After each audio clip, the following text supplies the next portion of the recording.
축구 선수에게 포지션이란 굉장히 중요한 의미를 갖습니다. 이 포지션에 따라서 본인이 갖추어야 하는 능력, 본인에게 주어지는 역할과 같은 것들이 정해지기 때문입니다.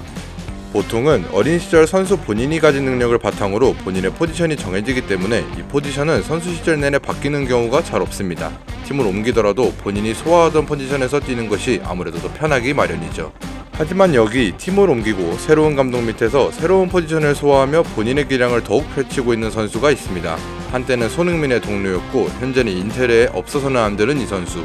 이 선수의 이름은 하칸 차르놀루입니다. 1994년생 차르놀루는 독일에서 태어났지만 티르키의 이중국적을 가지고 있으며 현재는 티르키의 대표팀에서 뛰고 있습니다. 178cm에 70kg으로 주발 오른발에서 나오는 엄청난 킥을 기반으로 현재는 수비형 미드필더 역할을 소화하고 있습니다. 독일에서 프로 생활을 시작한 차르놀루는 현재 분데스리가 2부에 속해 있는 카를스루어에서 1군 데뷔에 성공하였고 이후 함부르크로 이적하며 독일 현지 팬들에게 그의 이름을 알렸습니다.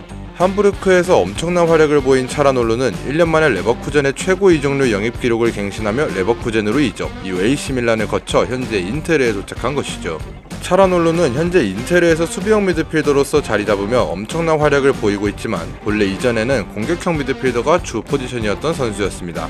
하지만 그의 본래 포지션인 공격형 미드필더였던 것이 잊혀질 정도로 현재 뛰어난 모습을 보여주고 있죠. 과연 그가 포지션을 바꾸면서 더 좋은 활약을 펼치는 이유가 무엇인지 지금부터 알아보겠습니다. 본래 선수 시절 공격형 미드필더와 윙어 역할을 꾸준히 소화하였던 차르놀루는 인테르로 이적하게 된 2021-22 시즌까지만 하더라도 메잘라 역할을 소화해야 했습니다. 하지만 2022-23 시즌 팀 내 주전 수비형 미드필더인 브루조비치가 부상으로 결장하게 되며 차르놀루가 현재 레지스타 역할을 맡게 된 것이죠. 여기서 레지스타란 영어로는 딥라인 플레이메이커라고 부르는데 본래 높은 위치에서 주로 뛰는 플레이메이커들에 비해 낮은 위치인 수비형 미드필더 위치에서 뛰는 선수를 부르는 말입니다. 레지스타는 기본적으로 수비진에서 공을 받아 전방으로 연결해주는 역할을 하며 팀의 전체적인 분위기와 템포를 조율합니다.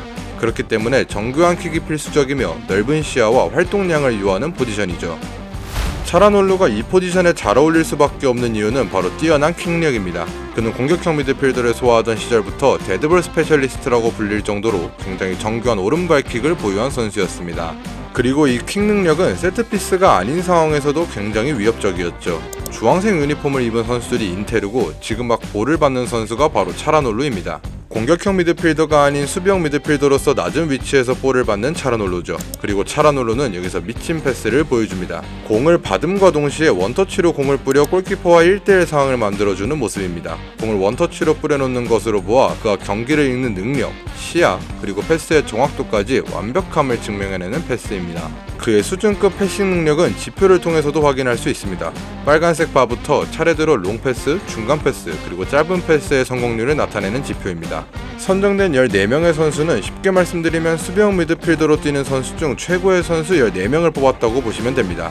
이들 사이에서도 차르놀루의 중간 패스와 짧은 패스 성공률은 매우 높은 편에 속하는 것이 눈에 보이지만 차르놀루의 긴 패스 성공률은 다른 선수들에 비해 낮은 것처럼 보입니다.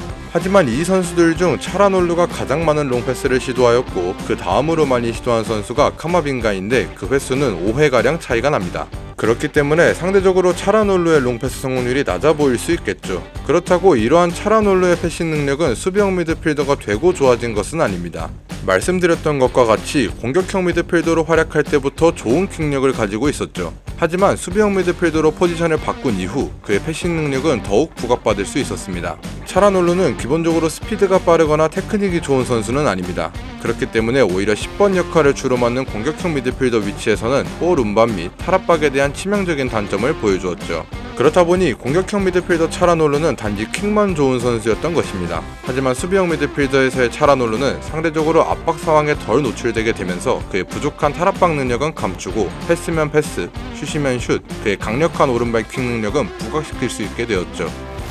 게다가 차르놀루는 레지스타의 필수 요소인 활동량에서도 꽤나 준수한 모습을 보여주었습니다. 이번 시즌 차르놀루의 히트맵에서는 좌우 할 것 없이 수비적으로 전 부분을 커버하는 모습을 보여주기도 하며 공격적인 상황에서도 꽤나 많은 부분 기여한 것을 볼 수 있었습니다.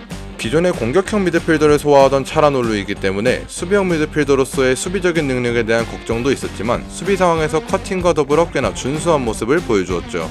게다가 본인이 직접 인터뷰에서 수비형 미드필더로서 옐로우 카드를 몇 장 더 받을 뿐이다. 그러나 이것은 내 역할의 일부일 뿐이다 라고 밝히며 본인도 수비형 미드필더 역할에 대해 만족하고 있음을 밝혔죠.